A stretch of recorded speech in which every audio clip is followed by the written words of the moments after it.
Broad sheet نے تقریباً کوئی 20,000 پاؤنڈ ہمیں ادا کیے ہیں، جو کہ 50 لاکھ آج کی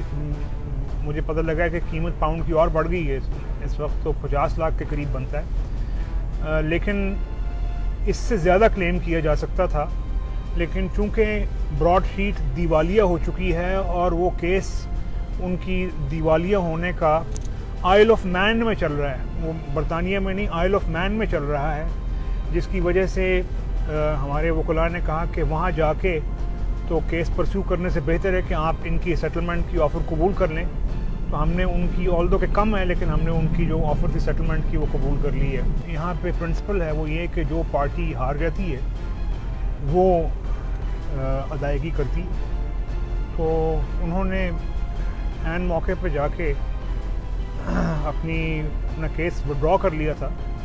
چھوڑ دیا تھا انہوں نے پیروی اپنے کیس کی، اور ظاہر ہے ان کے چھوڑ دینے کے باوجود عدالت نے فیصلہ دیا، اور عدالت نے جو انہوں نے آرڈرز مانگے تھے وہ نہیں دیے اور ڈسچارج کر دیا جو نا عدالت نے، تو ان کو جو ہے ظاہر کاسٹ ادا کرنی پڑتی تھی قانونی طور پہ۔ شہزاد اکبر صاحب نے فرمایا کہ انہوں نے ایک کیس ہارا ہے، اور انہوں نے ساتھ یہ کہا جی کہ یہ کیس جو ہے ہمارے اور براڈ شیٹ کے درمیان ہے۔ براڈ شیٹ نے اکاؤنٹیبلٹی کے جج محمد بشیر کا فیصلہ ساتھ اس کے لفظ کیا تھا، انہوں نے اٹیچ کیا تھا اپنی درخواست کے ساتھ فیصلہ، اور یہ کہا تھا کہ یہ حکومت پاکستان کی پراپرٹیز ہیں اس فیصلے کی روح سے، لہٰذا ان کو ضبط کر کے انہیں بیچ کے تو حکومت پاکستان کے بہاف پہ انہیں ادائیگی کی جائے، ٹھیک ہے۔ لیکن آپ جانتے ہیں پھر اس درخواست کے ساتھ کیا ہوا، اور اس سے پیشتر کہ انہیں عدالت میں جو ہے یہ سب کچھ فیس کرنا پڑتا، وہ بس 15 دن پہلے وہ چھوڑ کے بھاگ گئے۔ شہزاد اکبر صاحب جو ہیں، میں ان کی بات کا جواب نہیں دیتا، اور وہ ویسے بھی میں یہ کہہ چکا ہوں کہ شہزاد اکبر صاحب جو ہیں وہ عام طور پہ ڈھونگ رچاتے رہتے ہیں، جس طرح ایک ڈھونگی ڈھونگ رچاتا ہے، وہ جو ہے اپنا کیا کرتے ہیں کہ چیزوں کو ٹوسٹ کر کے وہ بیان کرتے ہیں۔ شہزاد اکبر صاحب کو یہ چاہیے تھا کہ گورنمنٹ آف پاکستان وہ خود اس میں فریق تھی اس سارے مقدمے میں، کیوں نہیں انہوں نے وہاں عدالت کے سامنے کہا کہ یہ پراپرٹیز جو ہیں ہماری ہو چکی ہیں اور یہ ضبط کر کے تو جو ہے نا ان سے ادائیگی کر دی جائے، ان کو جو ہے براڈ شیٹ کو، کیوں نہیں انہوں نے یہ کہا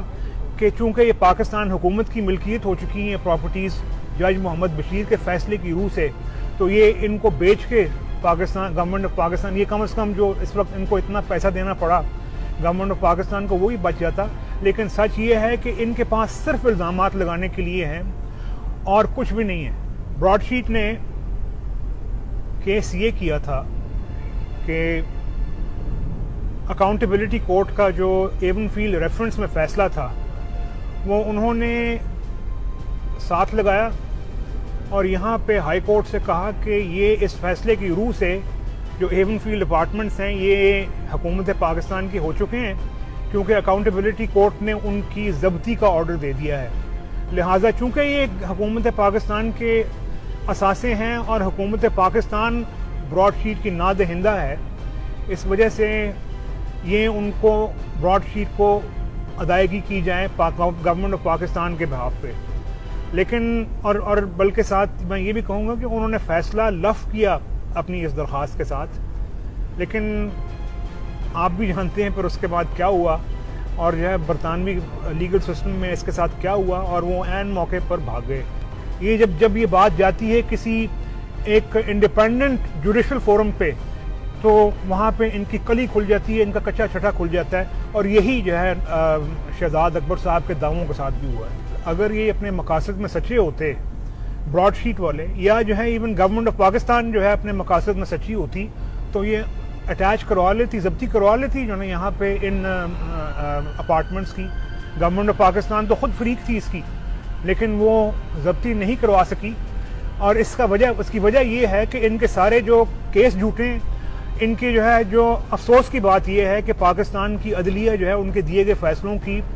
جو ہے بیرونی دنیا میں یہ جو ہے قدر و منزلت رہ گئی ہے۔ انفارچونیٹلی ہمیں دکھ ہوتا ہے اس چیز کا، لیکن جب یہاں پہ